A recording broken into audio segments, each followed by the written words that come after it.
அனைவருக்கும் தினம் ஒரு தகவல் சார்பாக இனிய வணக்கங்கள். இன்றைக்கி நம்ம பார்க்க போகிற பதிவு நமக்கு நாளை வந்திருக்கக்கூடிய சக்தி வாய்ந்த ஆஷாட அமாவாசை. ஒரு வருஷத்தில் வரக்கூடிய மிக முக்கியமான அமாவாசையில் ஒன்று தான் ஆஷாட அமாவாசை.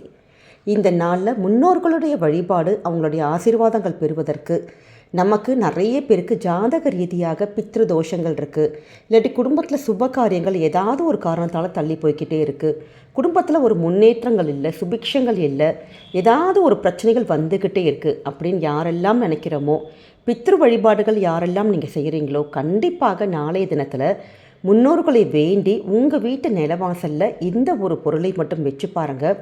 கண்டிப்பாக பித்தர்களுடைய பரிபூர்ண ஆசீர்வாதம் உங்களுக்கும் உங்கள் குடும்பத்துக்கும் கிடைக்குங்க. அப்படிப்பட்ட சக்தி வாய்ந்த ஒரு பதிவு தான் நம்ம இன்றைக்கி தெரிஞ்சுக்க போகிறோம். பதிவுகளை போகிறதுக்கு முன்னாடி நம்முடைய சேனலை சப்ஸ்கிரைப் பண்ணாமல் பார்த்துட்ருக்கோங்க, கண்டிப்பாக சப்ஸ்கிரைப் பண்ணிக்கோங்க. அப்போ தான் எங்களுடைய எல்லா நல்ல நல்ல பதிவுகளுமே உடனுக்குடனே வரும். பக்கத்தில் இருக்கக்கூடிய பெல் பட்டனை மறக்காமல் கிளிக் பண்ணிக்கோங்க. இப்போ பதிவை பார்க்கலாம். இந்து மதத்தில் அமாவாசைங்கிறது ரொம்ப ரொம்ப ஒரு முக்கியமான நாள். எப்படி நம்ம பௌர்ணமி கொண்டாடுறோமோ அதே மாதிரி தான் இந்த அமாவாசை பௌர்ணமி நாட்களில் இந்த பிரபஞ்சத்துடைய சக்திகளானது ரொம்ப அதிகமாக இருக்கும். அதுவும் குறிப்பாக நம்முடைய முன்னோர்கள் பித்ருக்கள் நம்மை பார்ப்பதற்கு பூலோகத்துக்கு வருவதாக ஐதீகங்கள் இருக்குது. அப்படிப்பட்ட முன்னோர்களே அன்றைய நாளை நம்ம வணங்கி அவங்களுக்கு வேண்டிய சில காரியங்கள் செய்கிறப்ப அவங்களுடைய பரிபூர்ண ஆசீர்வாதங்கள் நமக்கும் நம்ம குடும்பத்துக்கும் கொடுத்துட்டு போவாங்கங்க.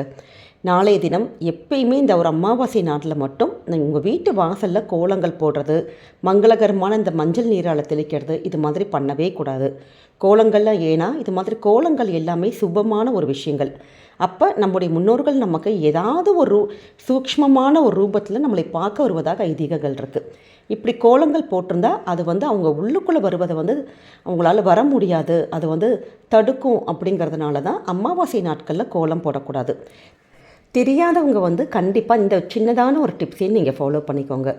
இந்த அமாவாசை நாட்களில் நமக்கு எப்படி ஆடி அமாவாசை, தை அமாவாசை, மகாலய அமாவாசை ரொம்ப ரொம்ப முக்கியம் அப்படின்னு சொல்கிறோமோ, அதே மாதிரி தான் இந்த ஆனி மாதத்தில் வரக்கூடிய ஆஷாட அமாவாசை ரொம்ப முக்கியமானதாக கருதப்படுது. ஏன்னா நமக்கு பித்ரு தோஷங்கள், நம்முடைய ஒருத்தருக்கு தனிப்பட்ட ஜாதகத்தில் ஒரு குடும்பத்தில் பித்ருகள் தோஷம் இருக்குது, ஒரு பித்ரு தோஷம்னு சொல்லிட்டு அந்த ஜாதகத்தில் எழுதியிருந்தால் நமக்கு கண்டிப்பாக அவங்களுடைய சுப காரியங்கள், ஒரு திருமண தடையாக இருக்கலாம், இல்லாட்டி குழந்தை பிறப்புக்கு தடையாக இருக்கலாம், வேறு நல்ல நல்ல விஷயங்கள் எல்லாத்துக்கும் அதாவது அவங்களால் முன்னேறவே விடாமல் ஏதாவது ஒரு தடைகள் இருந்துக்கிட்டே இருக்கும். இதற்கு என்ன காரணம் அப்படின்னு கேட்டிங்கன்னா, நம்ம முன்னோர்களுக்கு செய்ய வேண்டிய அந்த ஒரு விஷயத்தை நம்ம தள்ளி போட்டுக்கிட்டே இருக்க தான். நிறைய குடும்பத்தில் எங்களுக்கு இதெல்லாம் பழக்கமே கிடையாது அப்படின்னு சொல்கிறீங்க.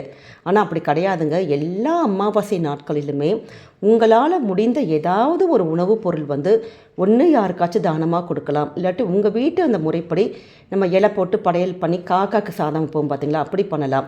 இல்லாட்டி யாருக்காச்சும் இது தான தர்மங்கள் அன்னைக்கு நீங்கள் பண்ணுறதுங்கிறது முன்னோர்கள் ஏதாவது ஒரு ரூபத்தில் நம்ம கொடுக்கக்கூடிய இந்த ஒரு விஷயத்தை அவங்க ஏற்றுக்கொள்வதாக ஐதீகங்கள் இருக்குது.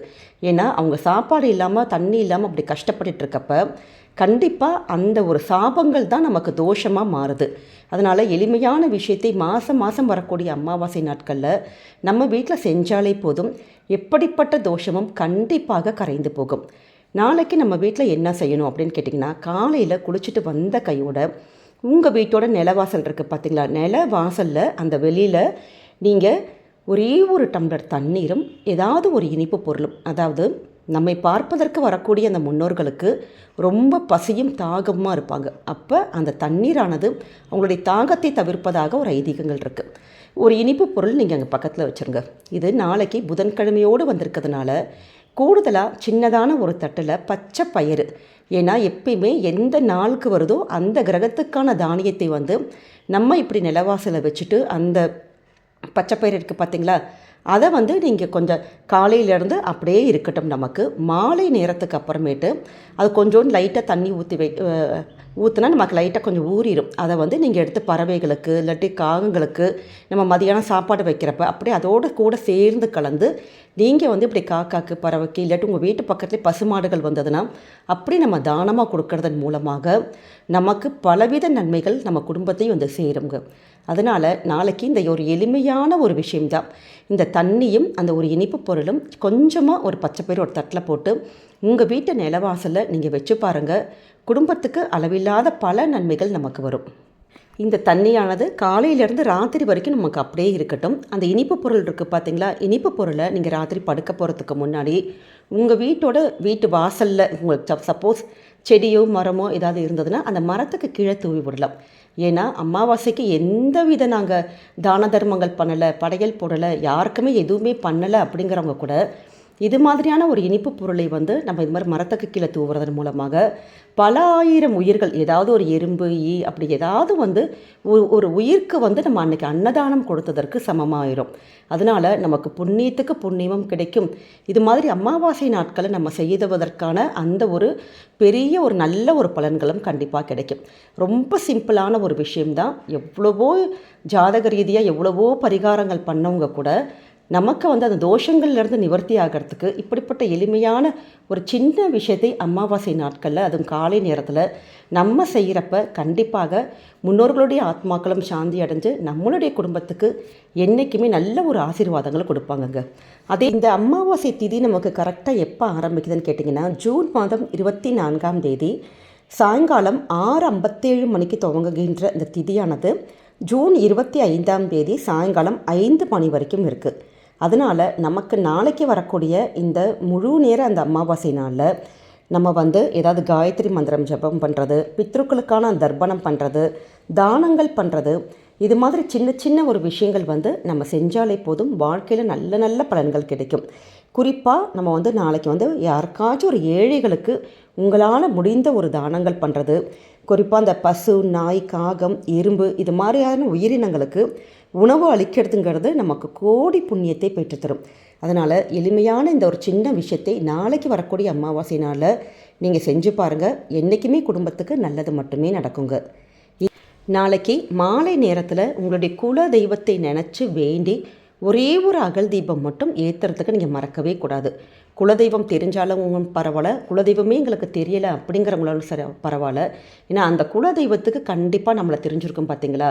அவங்கள ஆத்மார்த்தமாக நினச்சி ஓம் குலதெய்வதாயே நமக அப்படிங்கிற ஒரு மந்திரத்தை நீங்கள் சொல்லிவிட்டு, இல்லாட்டி உங்கள் குலதெய்வத்துடைய பெயரை நீங்கள் சொல்லிவிட்டு அகலில் ஒரே ஒரு நல்லெண்ணெய் அல்லது நெய் விட்டு தீபம் ஏற்றி குடும்பத்தில் இருக்கக்கூடிய பிரச்சனைகள் எல்லாம் தீரணும், குடும்பம் நல்லபடியாக வாழணும் நினச்சிட்டு இது மாதிரி அமாவாசை நாட்களில் மாலை நேரத்தில் தீபம் ஏற்றி பாருங்கள். கண்டிப்பாக குலதெய்வத்துடைய அனுகிரகமும் நமக்கு பரிபூர்ணமாக கிடைக்கும். சின்ன சின்ன விஷயத்தை இப்படி குடும்பத்தில் நம்ம செஞ்சு பார்ப்போம். கண்டிப்பாக என்றைக்குமே நல்லது மட்டுமே நடக்கும். இந்த ஒரு பதிவானது கண்டிப்பாக உங்கள் எல்லாருக்குமே பிடிச்சிருக்கும்னு நினைக்கிறோம். பிடிச்சிருந்தால் மறக்காமல் ஃப்ரெண்ட்ஸ் அண்ட் ஃபேமிலி மெம்பர்ஸ்க்கு ஷேர் பண்ணுங்கள். அவங்களும் இதை பார்த்து பயன்பெறட்டும். நம்முடைய சேனலுக்கு என்றைக்குமே நீங்கள் சப்ஸ்கிரைப் பண்ணி உங்களுடைய ஆதரவுகள், சப்போர்ட்டுகள் கொடுக்கணுங்க. மீண்டும் வேறொரு நல்ல பதிவோடு உங்களை சந்திக்கிறோம். நன்றி, வணக்கம்.